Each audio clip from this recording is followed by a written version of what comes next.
لا لا تنقضي أنت للروح دواء رمضان رمضان. Kemarin kita masih bahas tentang masalah para utusan-utusan Allah, para nabi dan rasul yang wajib kita ketahui. Tafsilu khamsatin wa ishrina lazim. Para rasul dan para nabi dan rasul yang wajib kita ketahui ada khamsatin wa ishrina lazim. Ada 25 yang wajib kullu mukallaf. Ya, yang wajib diketahui orang-orang mukallaf, oleh orang-orang yang sudah masuk Islam, maka wajib hukumnya meyakini dan mengetahui jumlah para rasul dan para nabi yang wajib diketahui. Ada berapa? Ada 25. Kenapa harus kita fahami, harus kita wajib diketahui? Karena ini adalah salah satu bentuk rukun imannya kita kepada iman kepada rasul, pada utusan Allah. Iman kepada keberapa kira-kira iman kepada rasul itu? Halo? Iman kepada rasul ini iman kepada keberapa? Keempat. Dan ini menjadi rukun iman. Ya, rukun iman kita harus percaya dan yakin bahwa Allah mengutus para utusannya. Untuk apa? Ya untuk menyampaikan risalah-risalah kenabian, yang kebaikan, risalah-risalah yang Allah turunkan, ya, yang menjadi wakilnya Allah, utusannya Allah untuk menyampaikan kepada seluruh umat-umatnya.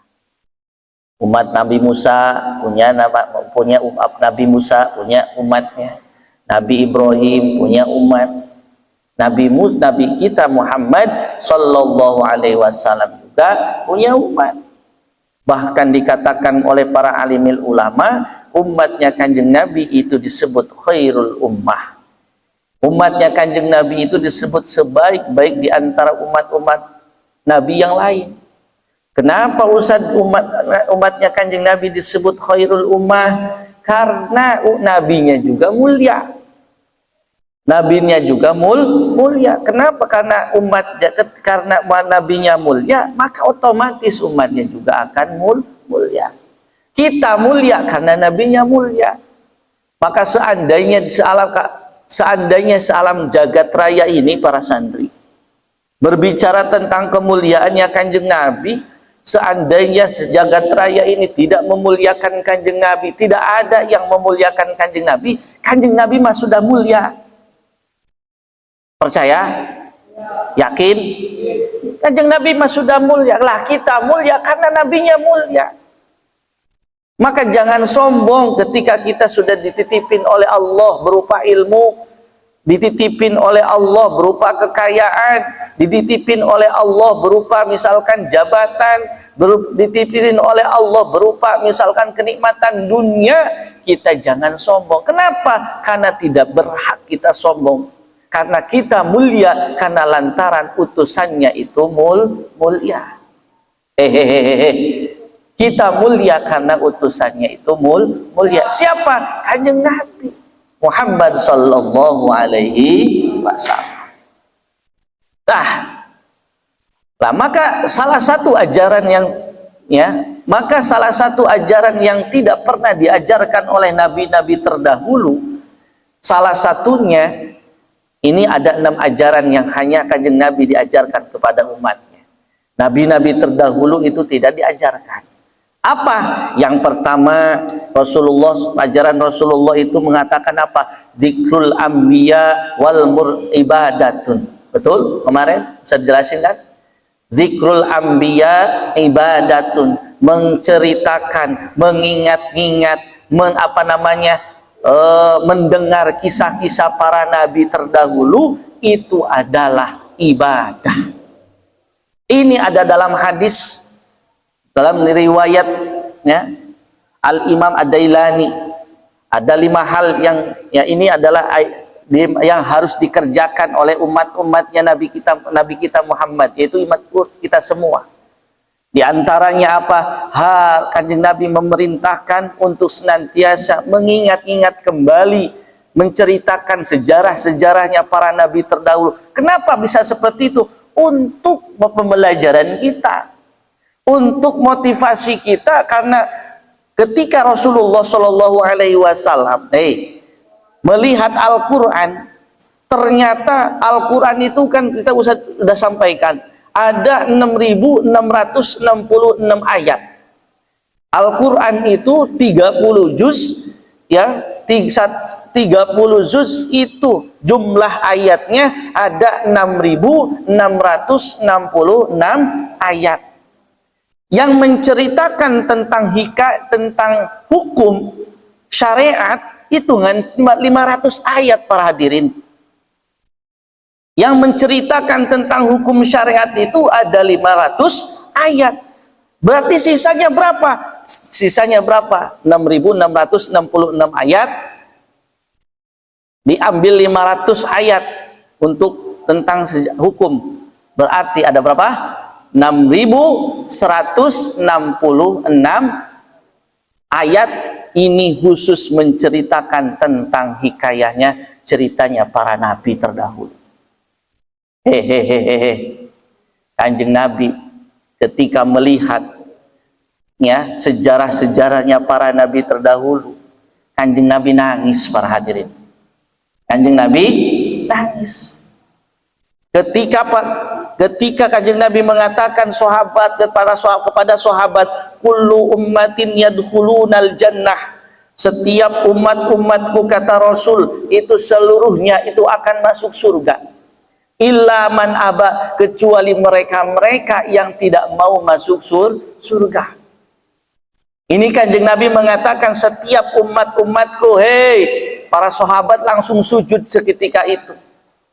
Karena apa? Karena mendapat informasi yang akurat, ya, informasi yang langsung dari mulutnya Rasulullah, ya, menyampaikan bahwa Rasulullah setiap umatku itu akan masuk surga.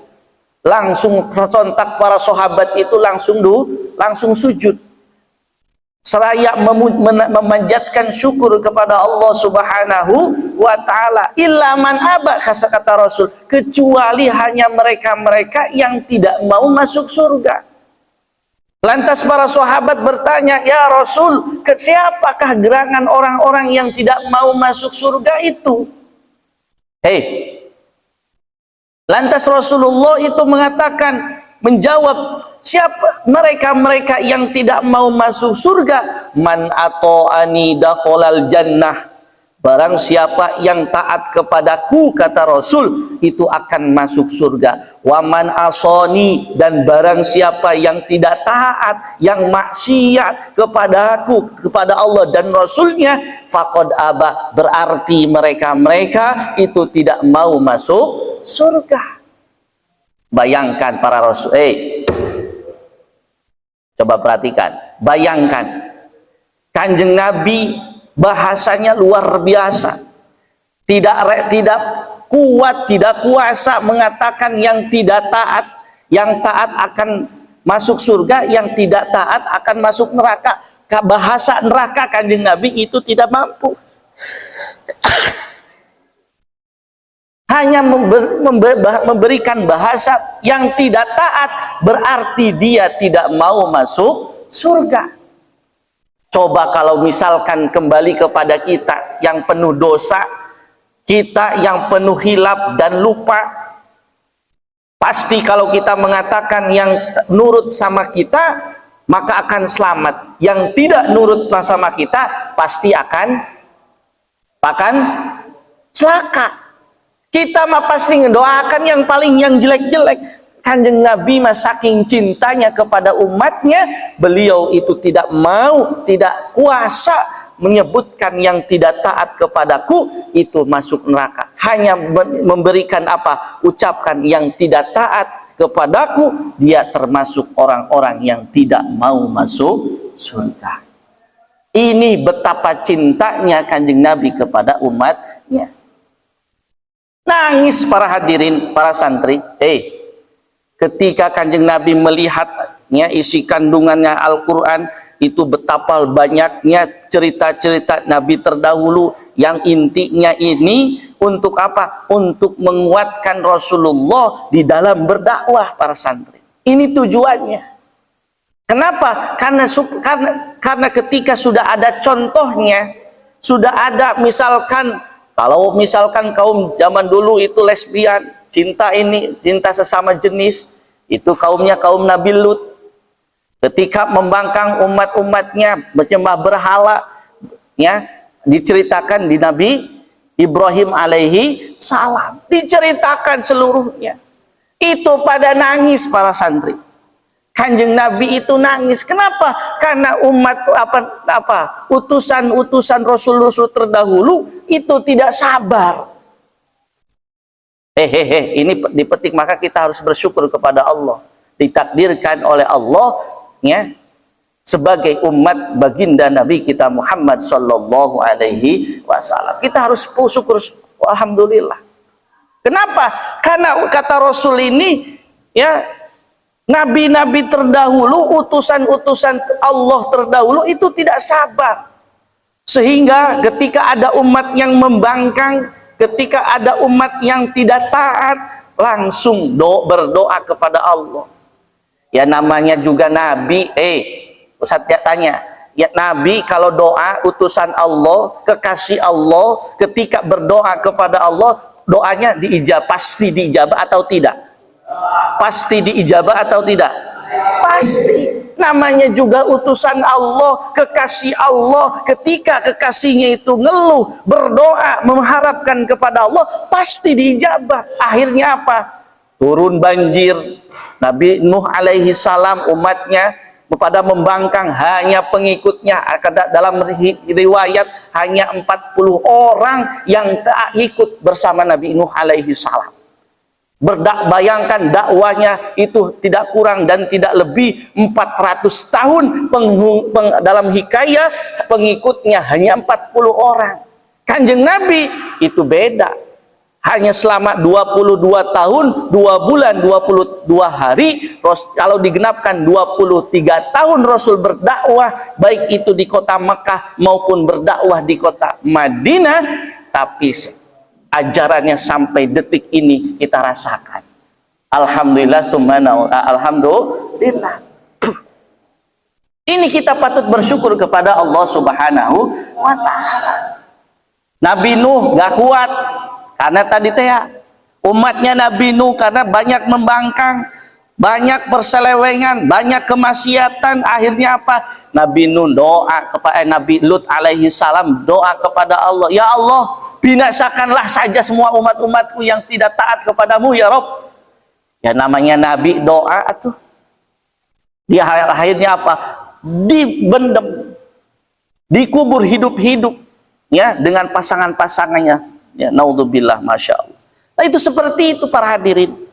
Maka kita harus bersyukur, alhamdulillah ditakdirkan oleh Allah memeluk agama Islam yang dibawa oleh junjungan kita Nabi besar Muhammad sallallahu alaihi wasallam, yang begitu cintanya kepada umatnya, bahkan bukan di dunia saja tetapi nanti di akhirat Kanjeng Nabi tidak mau masuk surga sebelum umat-umatnya itu masuk surga terlebih dahulu. Kan Ustaz sudah digambarkan dulu kan, ketika Rasulullah saking cintanya dunia akhirat kepada umatnya, udah ceritakan belum Ustaz? Ustaz cerita apa belum? Belum. Udah cerita apa belum? Ya, ketika di akhirat di padang mahsyar, ya, di padang mahsyar ketika gedor-gedor pintu surga. Ketika digedor-gedor pintu surga itu dibuka oleh malaikat Ridwan alaihi salam. Malaikat Ridwan mengatakan Assalamun qaulam mir rabbir rahim. Ya, keselamatan dan kesejahteraan untukmu wahai utusan Allah. Lantas apa yang dijawab oleh Rasulullah? Tidak, saya tidak akan masuk surga terlebih dahulu sebelum umatku itu masuk surga duluan.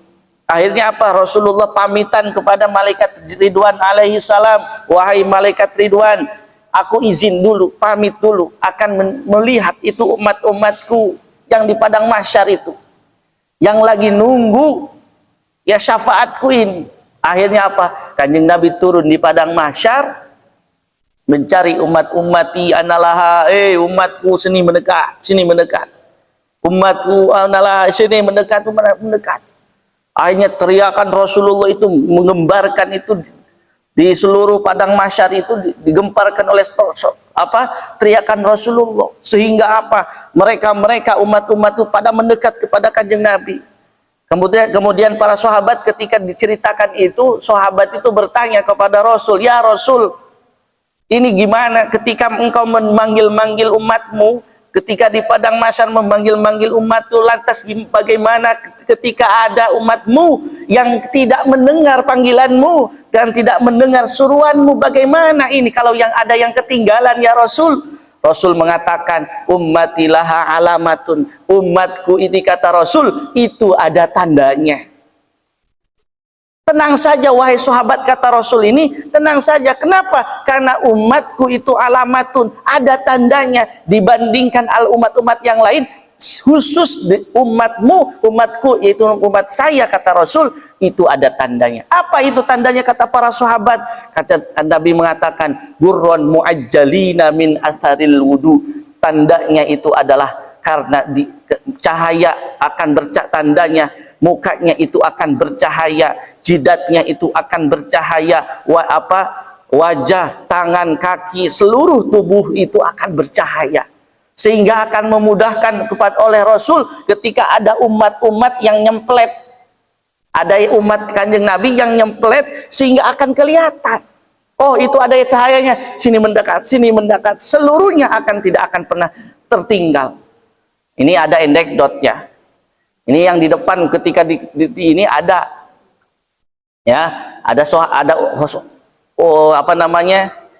ada umat Kanjeng Nabi tiba-tiba bertanya, "Ya Rasul, kalau misalkan saya ketika engkau memanggil-manggil yang di belakang, yang di tengah, ya, yang paling ujung belakang itu dipanggil oleh engkau karena ada tandanya, kenapa saya yang paling depan engkau nggak dipanggil-panggil ya Rasul?" Kata Rasul seperti itu.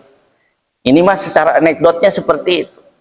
Kata Rasul, ini paling depan kenapa dipanggilnya itu di belakang, di tengah, paling pojok, paling belakang sekalian itu dipanggil. Yang paling depan Rasul nggak dipanggil-panggil. Akhirnya apa? Rasul bertanya kepada dia, "Memang kamu umat saya?"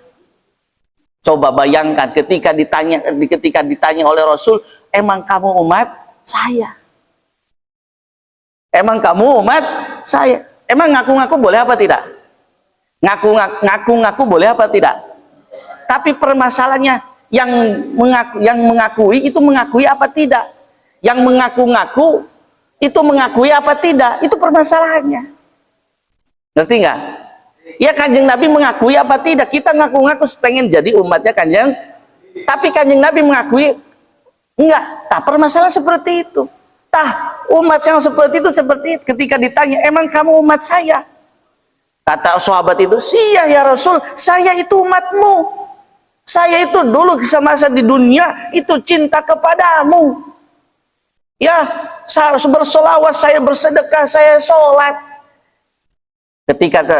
Ketika Rasulullah mengatakan, "Kok gelap?"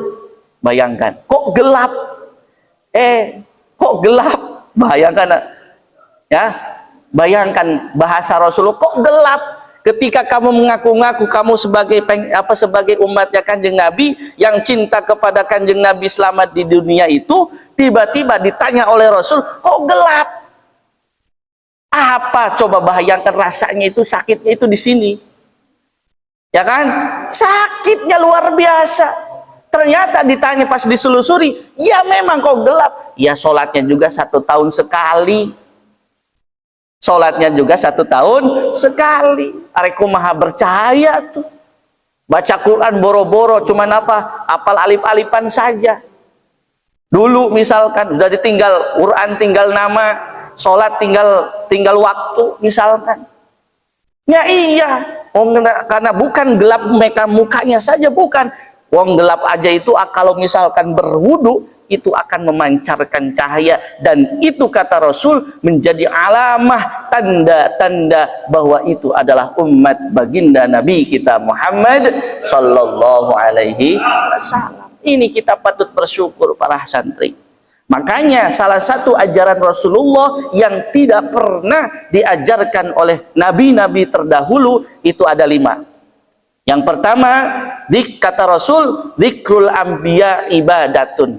Ya, ajaran Rasulullah mengajarkan bahwa ketika kita menceritakan, mendengar kisah-kisah para nabi terdahulu, mengkaji para nabi-nabi terdahulu, itu sama hanya dengan ibadah. Sama dengan ibadah. Sama dengan ibadah. Nah, namanya ibadah berarti namanya ibadah itu sesuai dengan fungsi atau tugas pokok kita dihidupkan oleh Allah di muka bumi. Tujuan Allah itu illa liya'budun, ibadah memang. Kita dihidupkan, kita diciptakan oleh Allah, tak lain dan tak bukan, itu hanya untuk beribadah kepada Allah. Ya. Nah, konsep ibadah para alim ulama itu banyak mengatakan.